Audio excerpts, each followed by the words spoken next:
The me you read about in history books is usually a deified label, the father of computer science, the pioneer of artificial intelligence, the World War II hero who cracked the Enigma machine, or perhaps a tragic symbol who took a bite of a poisoned apple. But if you would, I ask you to set aside those cold titles for a moment. Today I want to tell you the story of a clumsy boy covered in chalk dust. That boy was me. London, 1912. The air was always thick with the smell of soot.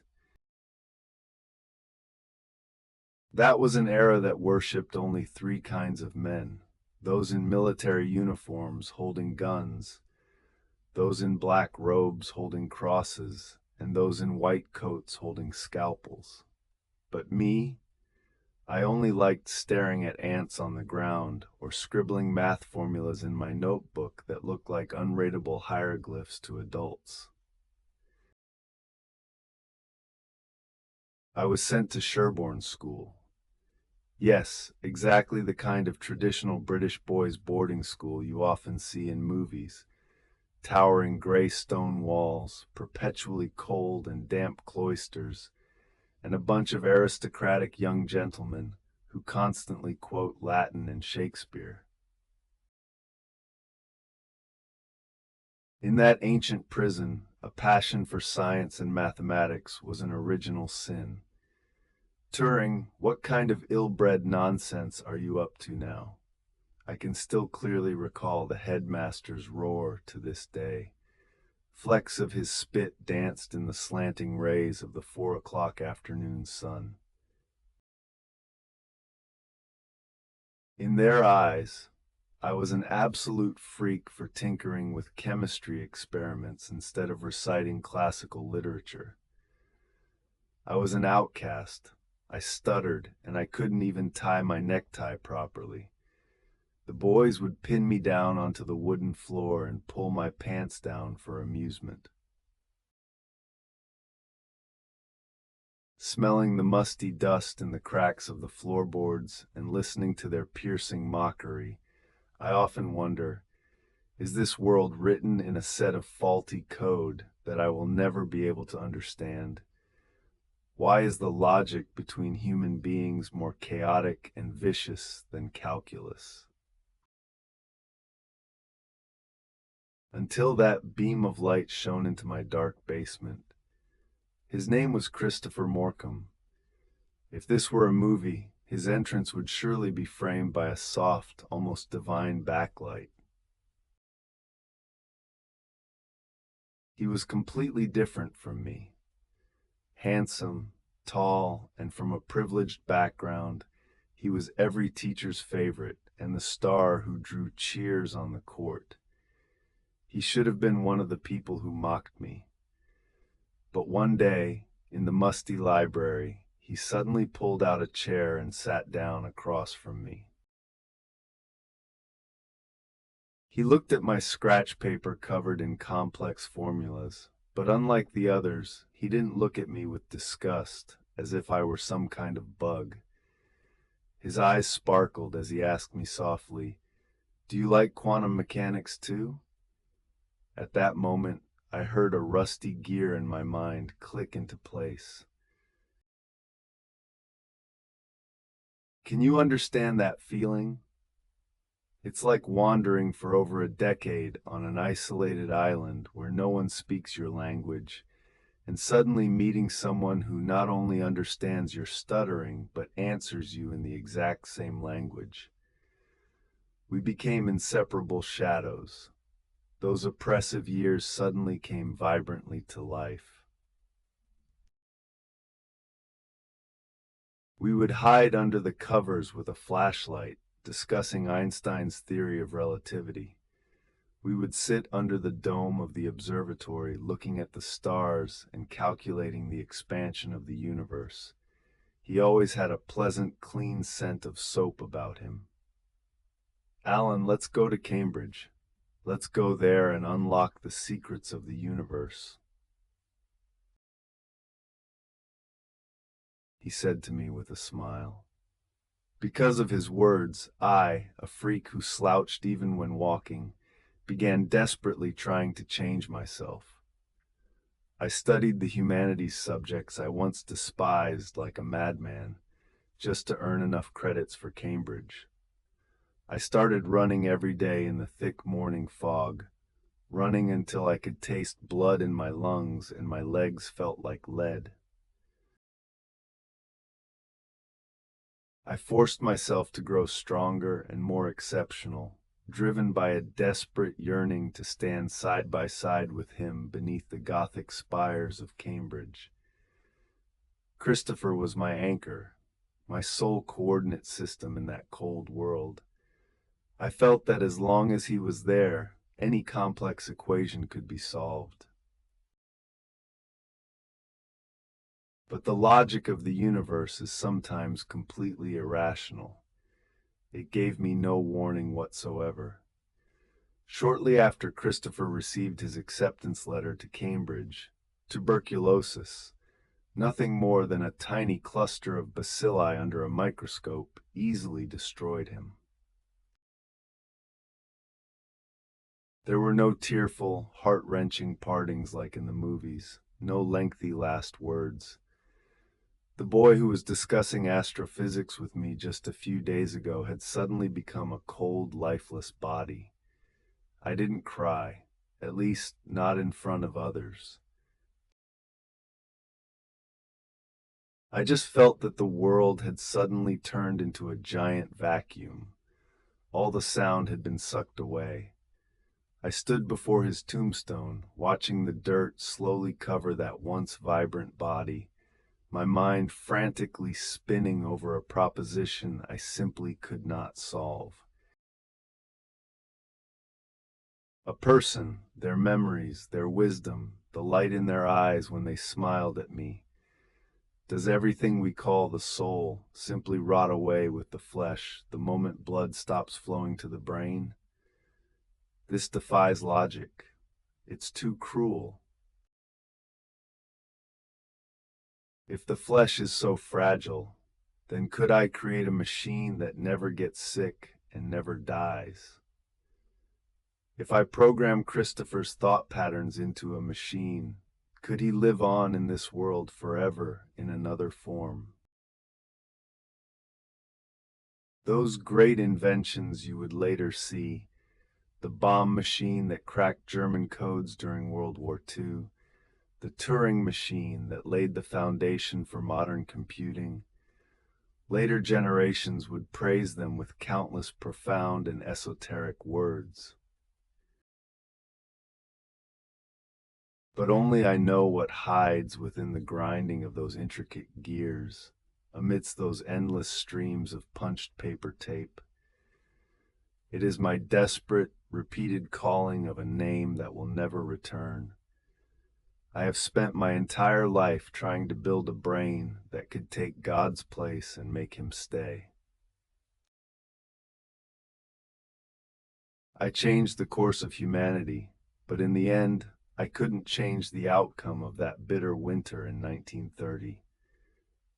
Your world today must be so vibrant, isn't it? Pixels flickering on screens, applications sliding beneath your fingertips, those creations of steel and silicon that calculate, remember, and even think for you. You always like to put me on a pedestal, calling me the father of computer science and the pioneer of artificial intelligence. But in the autumn of 1931, I was just a 22-year-old poor student, wearing a perpetually wrinkled tweed jacket and carrying a battered leather suitcase, standing all alone beneath the Gothic spires of King's College, Cambridge. The damp fog of late autumn clung to my face, biting cold. Yet within my heart I carried a fire and the memory of a person. His name was Christopher, my first love, my closest friend, and the light in my life that was extinguished far too soon. He died of tuberculosis, leaving the radiant warmth of his 17 years forever trapped in yesterday. Others come to Cambridge for prestige and future prospects, but I came carrying a ghost. I made a promise to him to see the world on his behalf and to unravel the ultimate mysteries of the universe and the human mind that we once discussed under the starry sky. Mathematics is the only language left through which I can still speak with him. For in the absolute truth of numbers there is no death, no separation. Life at King's College was actually quite tedious. Old professors droned on at the podium, and chalk dust drifted down like snow against the blackboard under the dim yellow glow of gas lamps. Once, at the end of a dull lecture, the professor casually left a highly challenging math problem on the blackboard. As the crowd dispersed, everyone complained about how insanely difficult it was. But I was spellbound, staring intently at those few lines of formulas. I locked myself in my dorm room. There was no day or night, only a floor covered in crumpled balls of paper.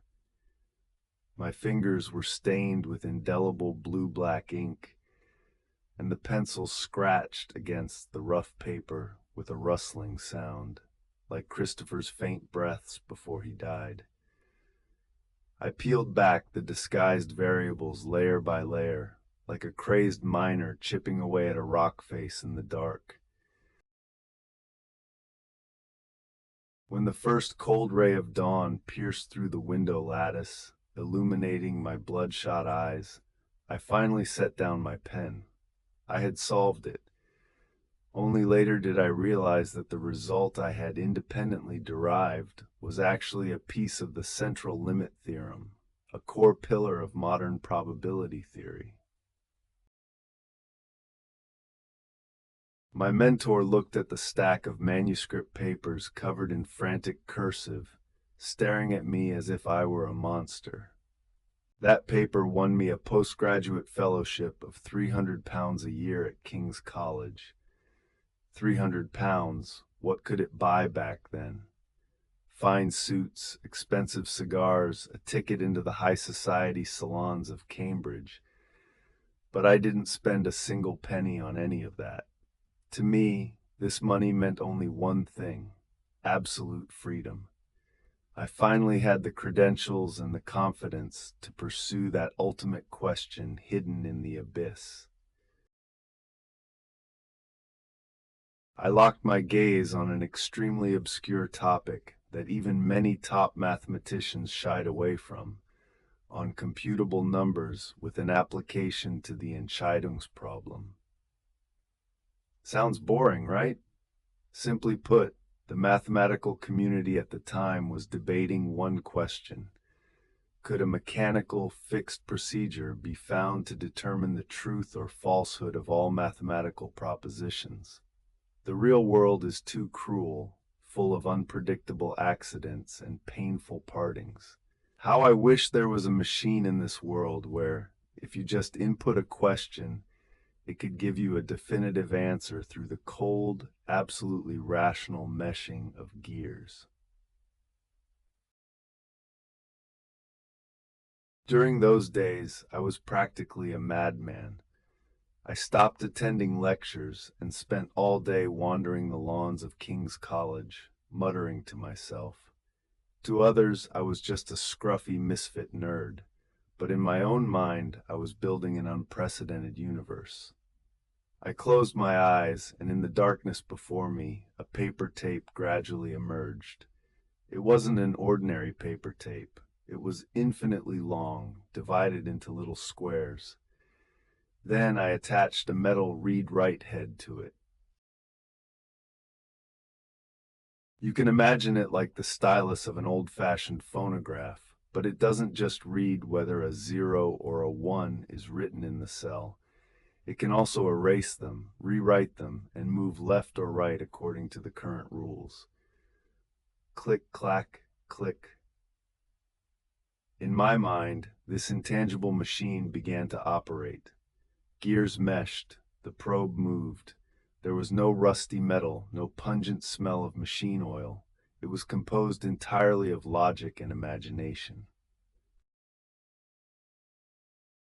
As long as the rules are sufficiently sound, this infinitely long paper tape and this tiny probe can simulate the process of a human solving any complex mathematical problem.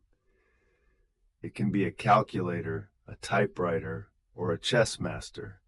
As long as you give it the right algorithm, it can become anything. On the afternoon, this concept known as the Turing Machine was born. The Cambridge sunlight slanted perfectly through the dusty window. I watched the dust motes dancing in the air, and without warning, tears dropped onto the grid paper on the desk. Others thought I had invented a mathematical model, but only I knew that I was trying to reconstruct a brain. I wondered if human thought, memory, and even the soul are essentially just some kind of complex algorithm. Could I one day piece together a virtual Christopher inside a machine? In 1936, my paper was published. People at the time couldn't understand that mass of abstract symbols consisting of grids and probes. They didn't know that the virtual paper tape in my mind would eventually extend into countless cables, fiber optics, and chips, wrapping around the entire Earth. I looked at the still wet ink on uncomputable numbers resting on my desk and gazed out the window at the gloomy Cambridge sky. "Christopher, look," I whispered in my heart. "I have built a machine that can think, just as I have never stopped thinking of you." They always say I shut down the meat grinder called World War II 2 years early. And in their cold archives, they wrote that I saved at least 14 million lives. But did you think it was a heroic epic? No. If you had been sitting next to me back then, you would have only smelled stale coffee, the tar of cheap tobacco, and an invisible, maddening scent of blood. My name is Alan Turing. In 1939, I was shoved into a black sedan and secretly brought to Bletchley Park. The scenery there was magnificent, shaded by lush trees, but to my eyes it was a colossal morgue. At that time, the Atlantic Ocean was a hunting ground for Nazi Germany's U-boats. They called it the Wolfpack tactic. Every day, I have to stare at those encrypted telegrams. On paper, it's just a string of meaningless gibberish, but in my mind, it's the sound of freezing seawater flooding the lungs of British sailors, the agonizing screams of steel hulls being torn apart by torpedoes. The military brass pound their desks every day, roaring at us. Because the Germans have a cipher machine called Enigma. This thing is an absolute mechanical demon. It has several rotors and changes its cipher settings precisely at midnight every day. Do you know how many combinations it has? 159 quintillion possibilities. 159 followed by 18 zeros. Even if 100,000 people calculated day and night for 10,000 years, they couldn't exhaust all the possibilities. Every night at 11:59 p.m. is the most despairing moment of my day. When the second hand crosses 12 o'clock, with a click, all of yesterday's efforts are wiped out and everything resets to zero. This means that tomorrow, several more grain transport ships will sink to the bottom of the sea, and hundreds or thousands of living, breathing souls, along with their letters home, will forever rot in the cold mud. The military linguistics experts were on the verge of a breakdown as they tried to find German grammatical patterns within the garbled code. Watching them, I found it both ridiculous and pathetic. How can you use human language to communicate with a cold, emotionless machine? The only thing that can defeat a machine is another machine. The only thing that can counter magic is pure logic. I locked myself in a dim wooden room, the yellowish light of a desk lamp casting shadows over my scratch paper as I broke pencil lead after pencil lead. Others thought I was withdrawn, eccentric, an unsociable madman. But I didn't care. I stared intently at the structural diagrams of the rotors, as if staring into the eyes of a murderer. Finally, in this seemingly flawless mechanical armor, I found two fatal cracks. The first crack was the mechanical design the Germans took such pride in. For the sake of absolute encryption security, the Enigma machine had a foolish blind spot. An encrypted letter would never be itself. A would never be A, and B would never be B. Sounds airtight, doesn't it? But in the eyes of a mathematician, this was equivalent to instantly crossing out more than half of the wrong answers from 159 quintillion possibilities. The second crack was human nature. The machine was perfect, but the Germans operating it were not. They were arrogant and rigidly stuck to routine. I discovered that every morning at 6 a.m. sharp, the German signalman would unfailingly send a weather report, and that report always contained a fixed German word. Wetter, weather, often ending with a pompous Heil Hitler. At that moment, the chalk in my hand drew a heavy white line across the blackboard, and the chalk dust danced like snow in the light. I was trembling all over, not from the cold, but because I had just grasped the Grim Reaper's scythe. If I knew that a specific string of gibberish corresponded to wetter, combined with the rule that a letter is never encrypted as itself, I could reverse engineer the day's rotor settings. I immediately led my team to turn all the blueprints into reality. We built a massive machine. I called it the bomb. It was a monster. Countless brass rotors, a tangled mess of crude wiring. The moment it was powered on, it let out a deafening roar. Clack, clack, clack, as countless rotors began to spin frantically, like thousands of gears tearing into each other. I stood before the machine, staring at those rapidly spinning metal discs. Everyone held their breath. Only the mechanical roar echoed in the room.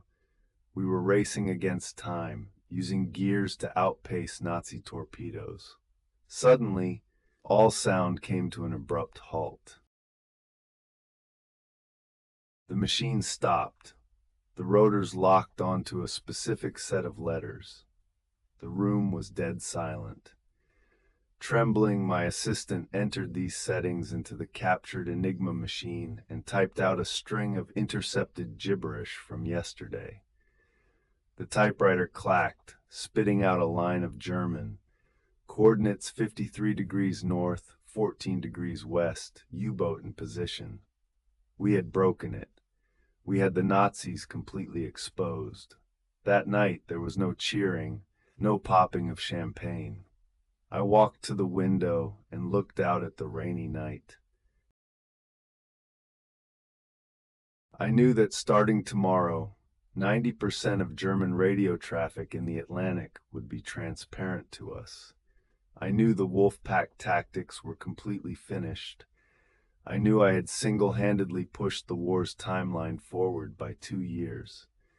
But I also knew that to conceal the secret that we had broken their codes, we couldn't save every ship the Germans targeted. We had to play God, coldly calculating who should live and who must die. This is the truth of war. No flowers, only blood-stained numbers. Later the war ended. The military locked my machine and me away in a top-secret archive, demanding I take it all to my grave. I returned to Cambridge, resuming my life as a quiet, socially awkward mathematics professor.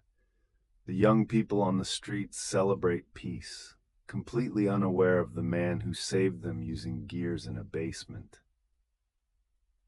But in the dead of night, when I close my eyes, I can still hear the rhythmic click-clack of that massive machine turning. It was the most beautiful heartbeat I have ever heard in my life.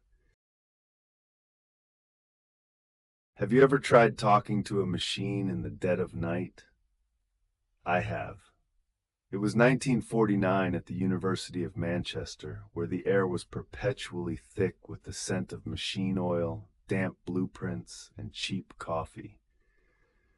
Inside the late-night computer lab, the massive machine sat like a slumbering steel behemoth. Vacuum tubes flickered with a dim red glow, and every open and close of the relays made a crisp click. To others, it was a grating noise, but to my ears, it was the most beautiful clarinet in the world. My name is Alan Turing. A few years ago, I used a machine to crack the Nazi Enigma code. They said I saved tens of millions of lives. But the war ended, the hero's medals were locked away in a drawer, and I only wanted to return to my friends of steel. In 1950, I wrote a paper, Can Machines Think? I even designed a game called the Imitation Game, which you later fondly came to know as the Turing test. I stubbornly believed that given enough data, machines could learn to think like humans, and perhaps even understand human joys and sorrows. Because of this paper, later generations placed a glittering crown upon my head, the father of artificial intelligence. How ironic. I spent my entire life trying to prove to the world that machines can possess warmth just like humans. Yet, in the end, I discovered that sometimes humans can be far colder and more precise than machines when it comes to destroying their own kind. The gears of destiny broke down on a seemingly ordinary morning in 1953. That day, I pushed open the door to my home, only to find the floor covered in shattered glass. Sunlight filtered through the broken window, casting mottled shadows across the floor. My house had been broken into, and a few worthless odds and ends were missing. Just an ordinary burglary, right? I called the police. As two detectives sat in my slightly messy living room, taking notes in their small notebooks, I made the most fatal yet most honest decision of my life. Because the investigation touched upon my private life, I mentioned Arnold Murray, the young man with messy hair and eyes that always held a hint of street-smart cunning. I like him. After spending all day facing those flawless logic gates and cold lines of code, Arnold's rough, warm, everyday human essence makes me feel like I am still alive. He isn't just my roommate, we're lovers. Holding a teacup, I looked directly into the detective's eyes, my tone as calm as stating that 1 + 1 = 2. The detective's fountain pen, which had been taking notes, hovered in midair. A drop of ink bled into an abrupt black dot on the paper. The air in the room instantly dropped to freezing.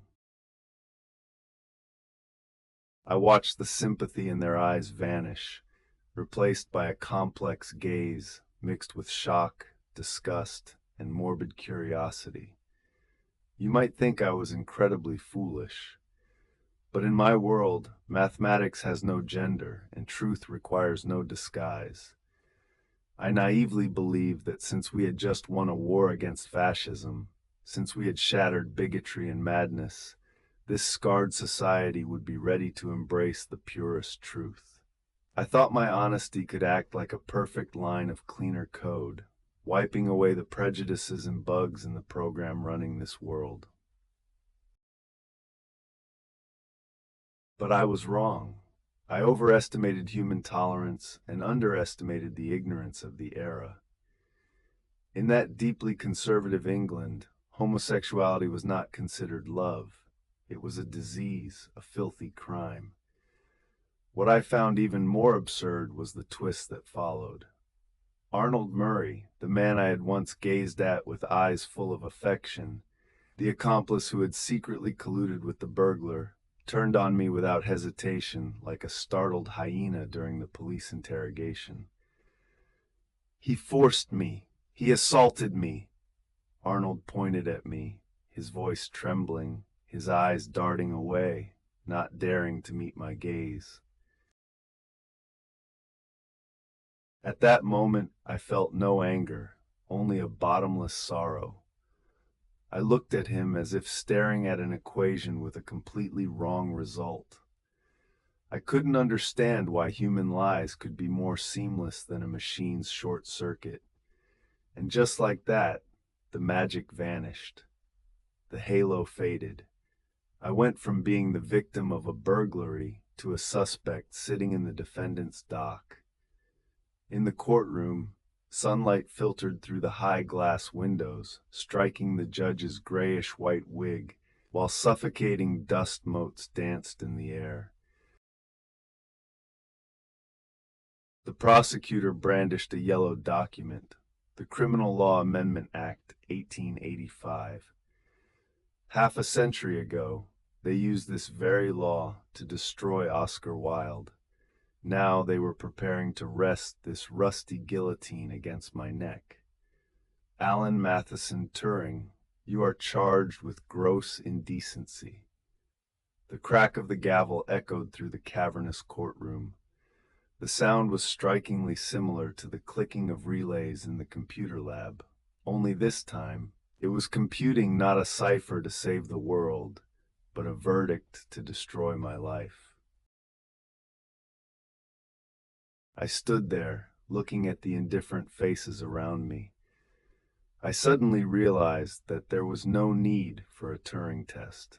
In this courtroom, the things that were truly as cold, rigid, and ruthlessly operating according to a set program as machines were not the lumps of iron tangled in copper wire in my lab. It was them. It was this era. I cracked the world's most complex cipher system, but to my dying day I could never crack why loving someone could be a crime. You are staring at the screen looking at me right now, aren't you? Your phone, your computer, those glowing little boxes that let you chat instantly with people thousands of miles away. Every time you press the power button, you are actually awakening a phantom I left behind in the past. I am Alan Turing. People nowadays like to call me the father of artificial intelligence or the founder of computer science. They print my face on the 50-pound note and enshrine me on a pedestal with glittering words. But if you truly want to know me, don't read those dry encyclopedia entries. Take a look at that dimly lit bedroom in Manchester, late at night on June 7th, 1954. Look at the jam jar filled with calcium cyanide on the table, and that apple with a single bite taken out of it, emitting an eerie red glow. The end of a story is always the truest, even if it is completely rotten. Let's rewind the clock a little. 1952, the courtroom. I still remember the beam of light piercing through the courtroom dome that day, dust tumbling meaninglessly within the shaft of light. The judge sat high above, looking down at me with the gaze of someone watching a rat in the gutter. Gross indecency. That was their verdict. How ridiculous. A few years ago at Bletchley Park, I racked my brains to crack the Nazi Enigma machine, racing against death every day, snatching at least 14 million lives from beneath the bombers, and bringing World War II to an end 2 years early. Back then, I was the invisible hero of the British Empire. But now, because I fell in love with a man, because I refused to lie, I have become a criminal. They gave me two choices: go to prison or accept chemical castration, that is, regular injections of synthetic estrogen. I chose the latter, without even much hesitation. You might think me cowardly. No. You have no idea how terrifying the thought of a seized mind is to someone who treats mathematics and logic as their very life. Going to prison meant losing my laboratory, my manuscripts, and those grand blueprints I was conceptualizing about whether machines can think. I naively assumed that as long as my brain remained intact, as long as I could still think, whatever humiliation this flesh endured wouldn't matter. I was wrong. I underestimated the cruelty of human chemical drugs, just as I underestimated the weight of my own soul. It was a slow destruction, akin to death by 1,000 cuts. A cold needle pierced my muscle, forcing a viscous liquid from the syringe. Months later, my body began to mutate. My chest swelled like a woman's, and the marathon runner's stamina I once took pride in rapidly withered away. Even running a few steps left me gasping for air. Most terrifying of all, my emotions became like a rudderless ship, drifting helplessly in the deep, dark sea of depression. I once used pure reason to crack the world's most complex codes, but now I cannot untangle the mess within my own body. I was stripped of my dignity as a man, forcibly transformed into a monster. And all this simply because the way I loved did not conform to their common sense.